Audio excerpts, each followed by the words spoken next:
আসসালামু আলাইকুম। তোমরা যারা অ্যাডমিশন পরীক্ষা দিচ্ছ, তোমাদের আরো একটি গুরুত্বপূর্ণ টপিকের ক্লাস নিয়ে তোমাদের সামনে হাজির হয়েছি। সেই টপিকটা হচ্ছে মিনিং বেসড কিছু প্রশ্ন থাকে আমাদের অ্যাডমিশনে। মানে কিছু কিছু প্রশ্ন থাকবে যেগুলোর আসলে যদি তুমি বাক্যের অর্থ ধরতে না পারো তুমি অ্যান্সার করতে পারবা না। বাক্যের অর্থের উপর ডিপেন্ড করে আমাদের কিছু এমসিকিউ প্রশ্ন অ্যাডমিশন ভর্তি পরীক্ষাগুলোতে চলে আসে। তো সেই মিনিং বেস প্রশ্ন 2024-25 সেশনে যতগুলো মিনিং বেস প্রশ্ন এসেছে অ্যাডমিশন ভর্তি পরীক্ষাতে সবগুলো আজকে আমরা সলভ করব। এর আগে আমরা 25-26 সেশনে অলরেডি সলভ করেছি, ঠিক আছে? তো আজকে আমরা 24-25 সেশনে যত মিনিং বেস প্রশ্ন রয়েছে সবগুলো সলভ করবো এবং শেষ পর্যন্ত ক্লাসটা দেখবা, তাহলে তোমার একটা আইডিয়া হবে যে কেমন প্রশ্ন চলে আসে। ওকে, খেয়াল করো, প্রথম যে প্রশ্নটা বলছে a teacher plays the role of dash. একটা টিচার আসলে নিচের কোন রোলটা প্লে করে। খেয়াল করো, তুমি যদি এখানে গ্রামারের কথা চিন্তা করো, গ্রামাটিক্যালি আসলে সবগুলাই উত্তর হইতে পারে, কিন্তু আমাকে দেখতে হবে এই বাক্যের আসলে অর্থটা আসলে কি বলতিছে, বাক্যের অর্থগত দিকটা কি, ভাবার্থটা কি, আমাকে এটা বুঝতে হবে। দেখো, একটা সামারাইজার মানে কি? একটা টিচার কি শুধু সবকিছু বা সকল টপিক কি সামারাইজ করে তোমাকে বলে দেয়? সামারাইজার। আবার এখানে বলছে কমেন্টর, মানে যে কোনো বিষয়ে সে কি মানে একটা কমেন্টেটর হিসেবে কি আমরা টিচারকে পাই? ফ্যাসিলিটেটর মানে কি? ফ্যাসিলিটেটর মানে হচ্ছে সহায়ক। ফ্যাসিলিটেটর মানে হচ্ছে সহায়ক, যে কোনো জিনিসে বা যে কোনো টপিকের ক্ষেত্রে বা যে কোনো ব্যাপারের ক্ষেত্রে যে আমাদের অনেক সহযোগিতা করে। এইটা নাকি একটা অ্যাডভাইজার, যে আমাদের একজন শিক্ষক শুধুমাত্র আমাদেরকে কি উপদেশই দিবে? এখন তোমরা বলো, একজন শিক্ষকের কাজ কি শুধুমাত্র উপদেশ দান করা? না, একজন শিক্ষক আমাদেরকে যে কোনো বিষয়ে আসলে সহায়তা করে, সহযোগিতা করে। সেই অর্থে মানে বাক্যের ভাবার্থ অনুযায়ী আমার উত্তরটা নিতে হবে হচ্ছে কি সি নাম্বারটা, যে সে একজন ফ্যাসিলিটেটর। ওকে, সে একজন কি? সে একজন ফ্যাসিলিটেটর। আচ্ছা, দ্বিতীয় নম্বর প্রশ্নটা খেয়াল করো, despite his limited experience. Despite মানে আমরা অবশ্যই সবাই জানি সেটা হচ্ছে সত্ত্বেও। ডিসপাইট হিজ লিমিটেড এক্সপিরিয়েন্স মানে কি? তার সীমিত অভিজ্ঞতা, তাই না? তার সীমিত অভিজ্ঞতা, সরি, তার তার সীমিত সীমিত বানান কি? ওকে, তার হচ্ছে মানে সীমিত যে অভিজ্ঞতা, তার সীমিত অভিজ্ঞতা, হি ডেমনস্ট্রেটেড মানে প্রদর্শন করছে। সে কি করছে? সে প্রদর্শন করছে। ওকে, সে প্রদর্শন করছে। কি প্রদর্শন করছে? আর রিমার্কেবল ড্যাশ মানে একটি গ্রহণযোগ্য dash for solving complex problems. অর্থাৎ তার আসলে সীমিত কিছু অভিজ্ঞতা থাকা সত্ত্বেও, তাই না? সীমিত অভিজ্ঞতা থাকা সত্ত্বেও সে কি করছে?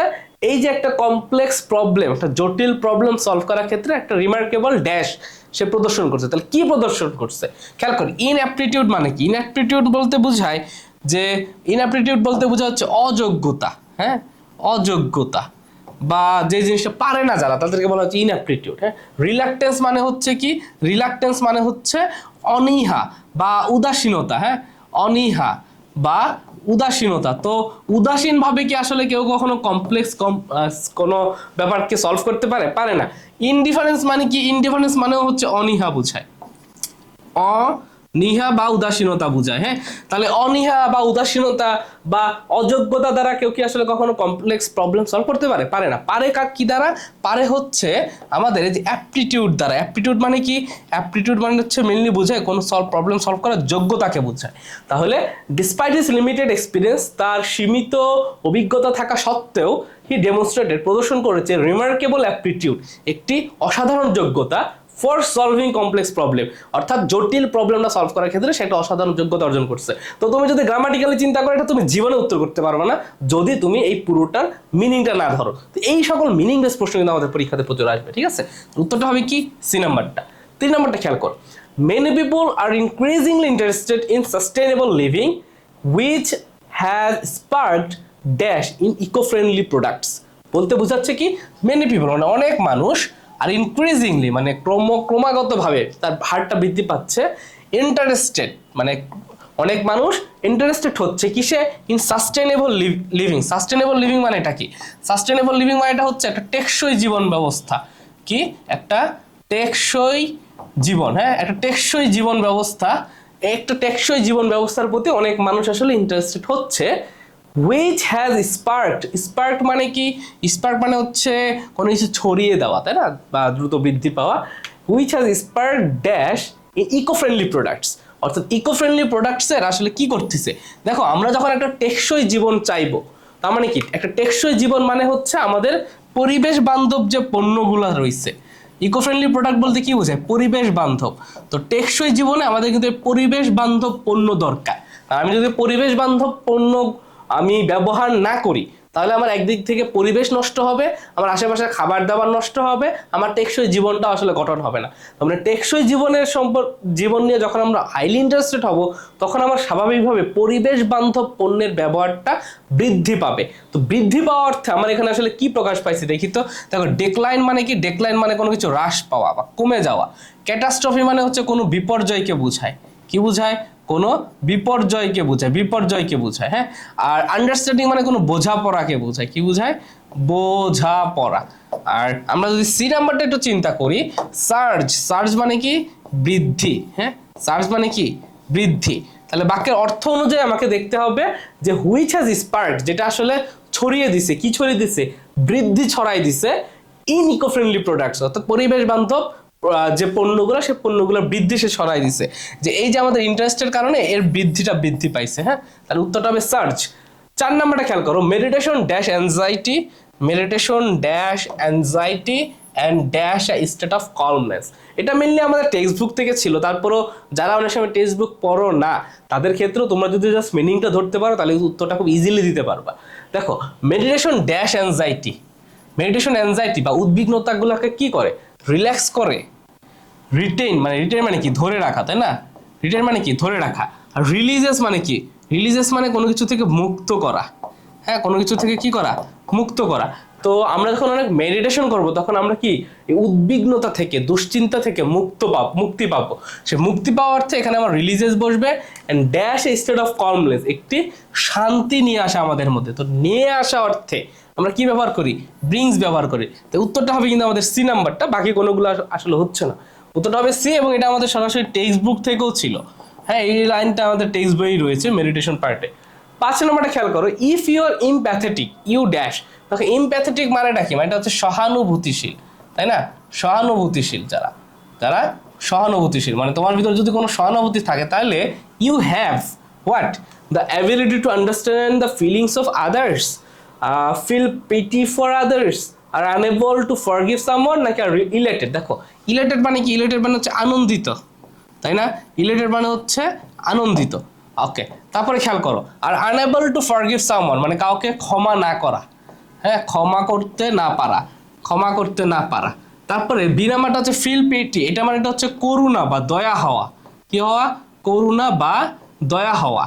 আর have the ability to understand the feelings of others মানে এটা হচ্ছে অন্যকে বোঝা। হ্যাঁ, অন্যকে বা তার অনুভূতিটাকে বোঝা। হ্যাঁ, অনুভূতিকে বোঝা।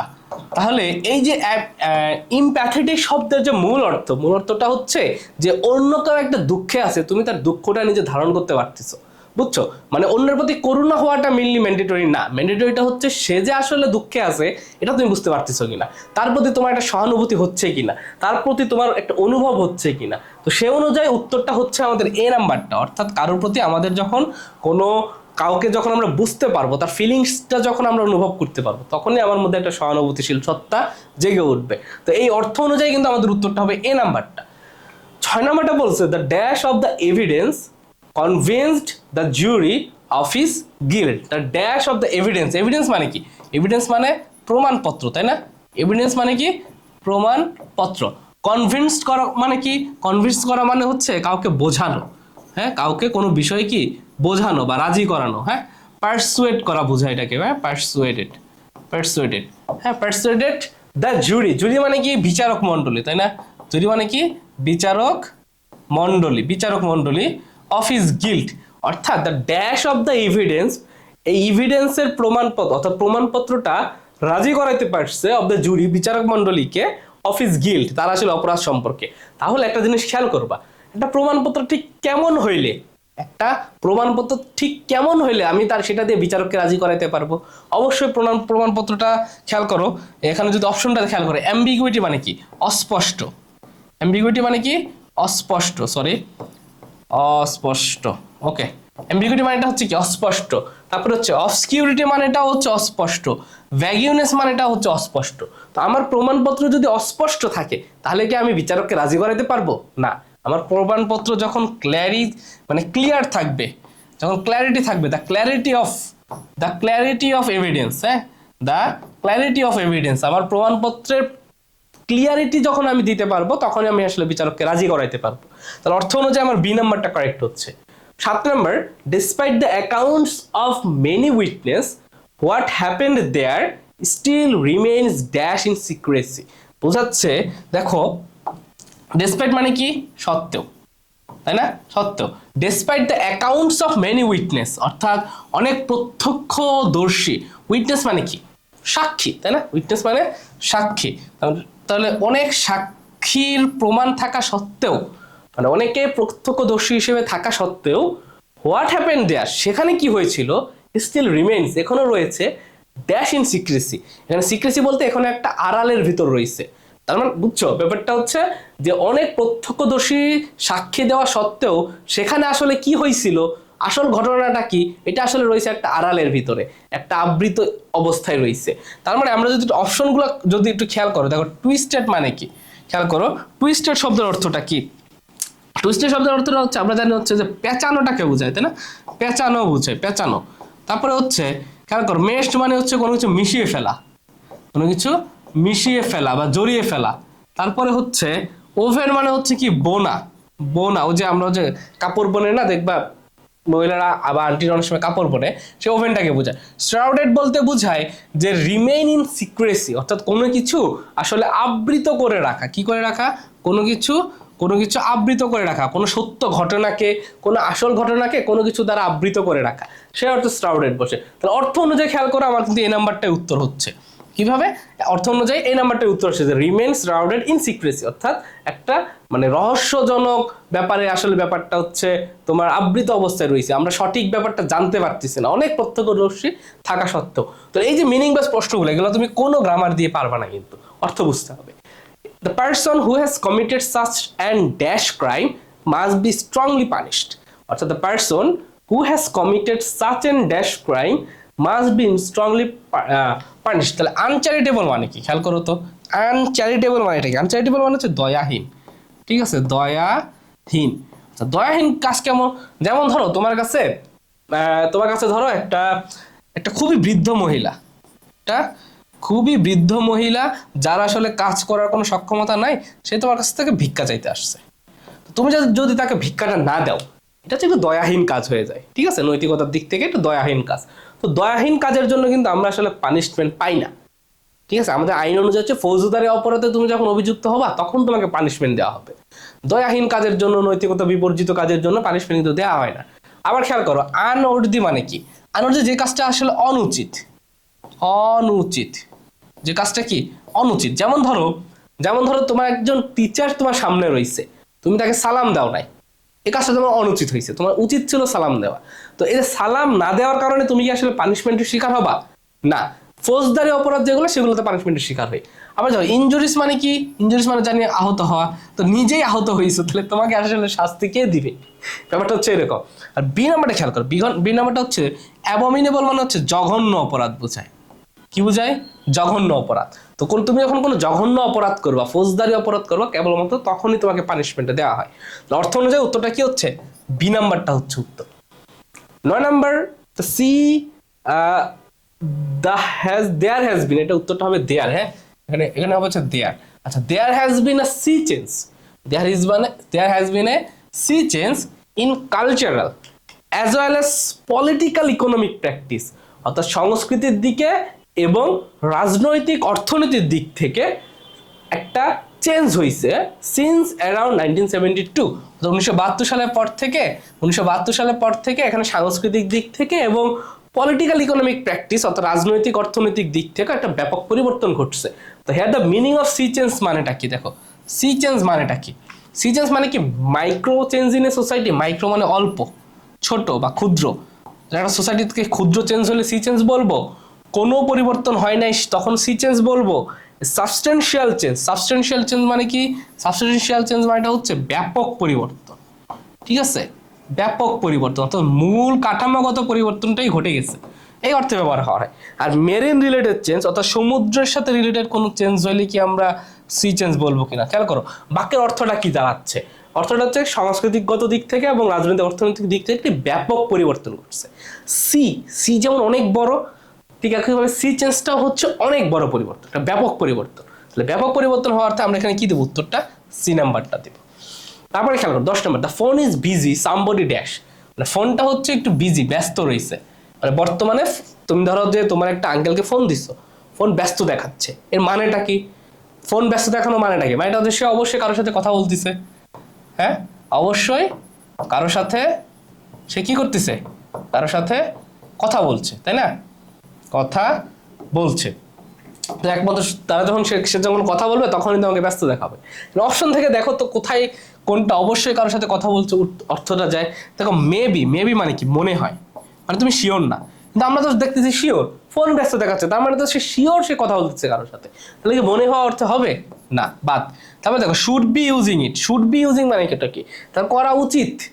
তো এখন উচিত অর্থে কোনো কিছু যাচ্ছে না। মাইট মানেও হচ্ছে মনে হওয়া অর্থ হয়, তাও হচ্ছে না, উত্তরটা হবে এ নাম্বারটা। অবশ্যই মাস্ট মানে হচ্ছে এটা কি, অবশ্যই must be using it, somebody must be using it, মানে অবশ্যই কেউ না কেউ এটা ব্যবহার করতেছে, যার কারণে আসলে ব্যস্ত দেখাচ্ছে।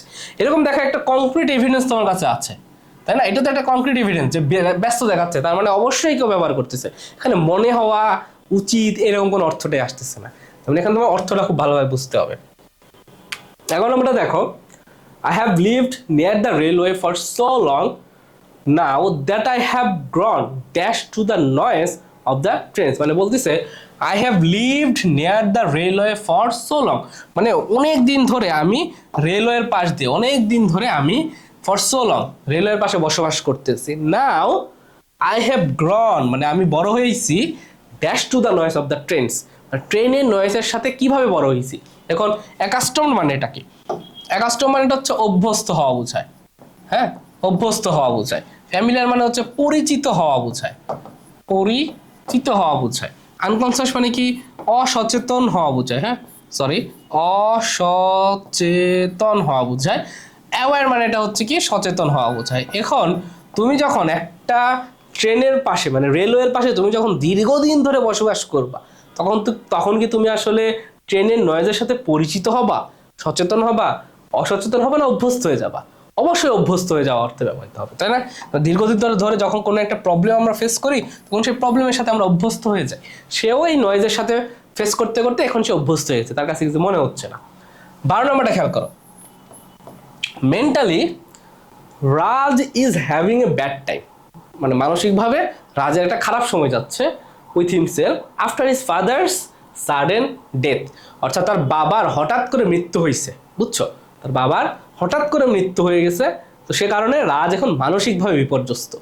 তো what type of conflict do you notice the sentence, এই সেন্টেন্সে কোন ধরনের কনফ্লিক্ট রয়েছে? দেখো ভ্যালু মানেটা কি, ভ্যালু মানে হচ্ছে মূল্যবোধ, মূল্যবোধগত কনফ্লিক্ট। ওকে, তারপর হচ্ছে ইন্ট্রাপার্সোনাল মানে কি, ইন্টারপার্সোনাল মানে হচ্ছে অন্তর্নিহিত যে কনফ্লিক্টগুলো থাকে একজনের ভিতর, সরি অন্তর্নিহিত কনফ্লিক্ট, অন্তর্নিহিত কনফ্লিক্ট, অন্তর্দ্বন্দ্ব সহজ কথা, সেটা হলো অন্তর্দ্বন্দ্ব, মানে নিজের ভিতরে, কার ভিতরে, নিজের ভিতরে যে দ্বন্দ্বটা থাকে সেটাকে বলা হচ্ছে ইন্ট্রাপার্সোনাল। ইন্টারপার্সোনাল মানে হচ্ছে যখন দুইজনের ভিতর দ্বন্দ্ব হচ্ছে, দুইয়ের অধিক বা দুইজনের ভিতর যখন দ্বন্দ্ব, হ্যাঁ দুইয়ের অধিক দ্বন্দ্ব, মানে ধরো যে আমার সাথে তোমার, তুমি কাজ দেখতেছো, তোমার সাথে আর আমার দ্বন্দ্ব হয়েছে, এই দ্বন্দ্বটা হচ্ছে ইন্টারপার্সোনাল দ্বন্দ্ব।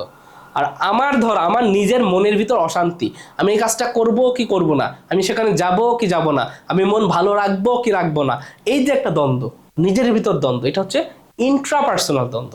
ঠিক আছে, ইন্ট্রা গ্রুপ দ্বন্দ্ব মানে এটা কি, একটা নিজ গ্রুপের ভিতর যখন দ্বন্দ্ব হবে, নিজ গ্রুপের ভিতর যখন দ্বন্দ্ব হবে, যেমন ধরো বাংলাদেশ ক্রিকেট টিমের ভিতর মারামারি লাগছে, বাংলাদেশ ক্রিকেট টিমের ভিতর মারামারি লাগছে, তাহলে এটা হচ্ছে ইন্ট্রা গ্রুপ দ্বন্দ্ব।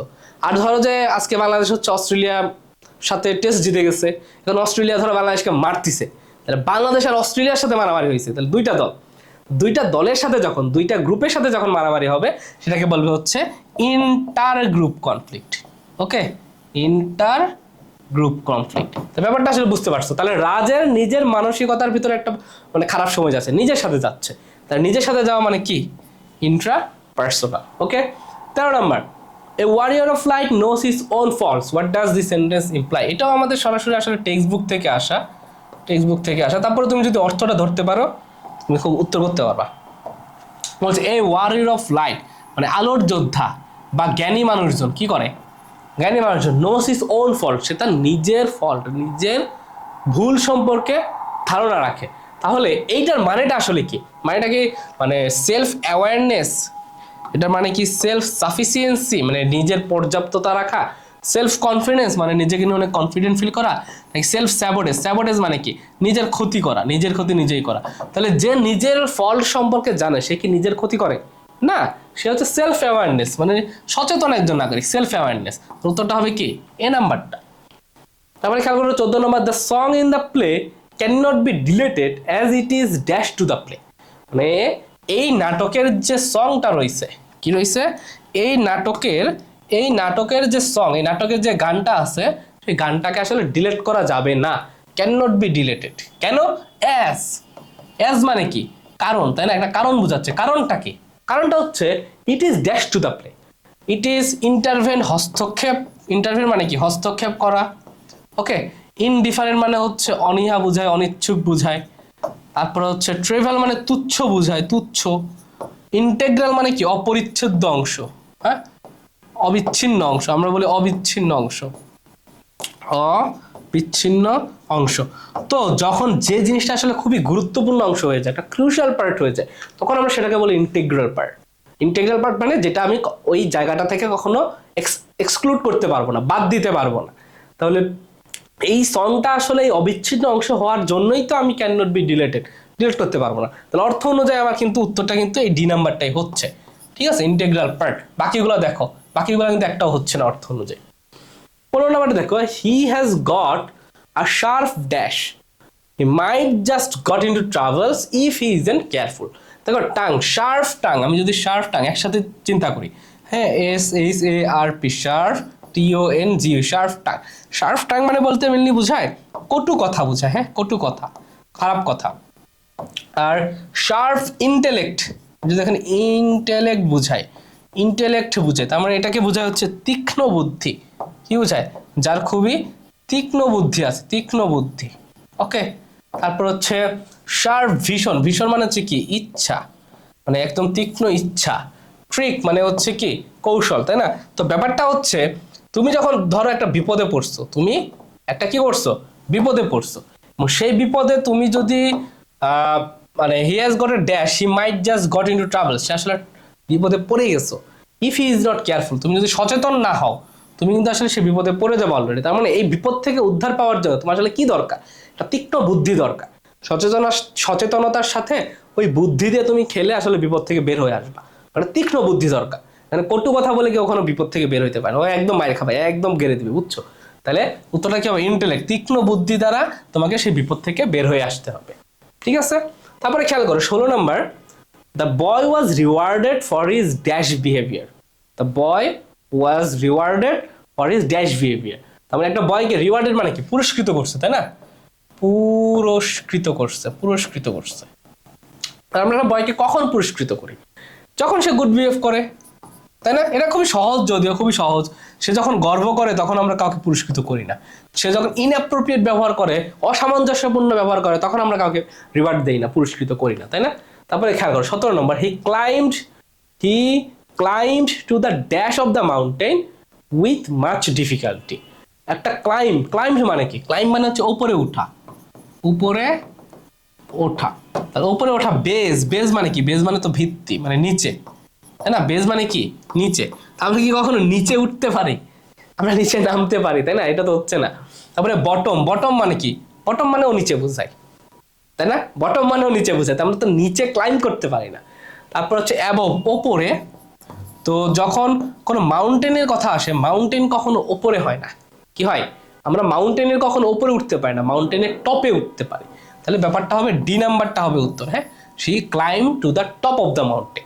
তো এইটা হচ্ছে ডি নাম্বারটা হবে। তো এই ছিল তোমাদের 24-25 সেশনের, এটা ছিল তোমাদের 24-25 সেশনের যতগুলা 24-25 সেশনের যতগুলা মিনিং বেস প্রশ্ন ছিল সবগুলো প্রশ্ন। তো তো তোমাদের নেক্সট ক্লাসে আমরা 23-24 সেশনের ক্লাসটা করাবো, আর সেই ক্লাসের আমন্ত্রণ জানিয়ে আজকে এখানেই শেষ করছি। আসসালামু আলাইকুম।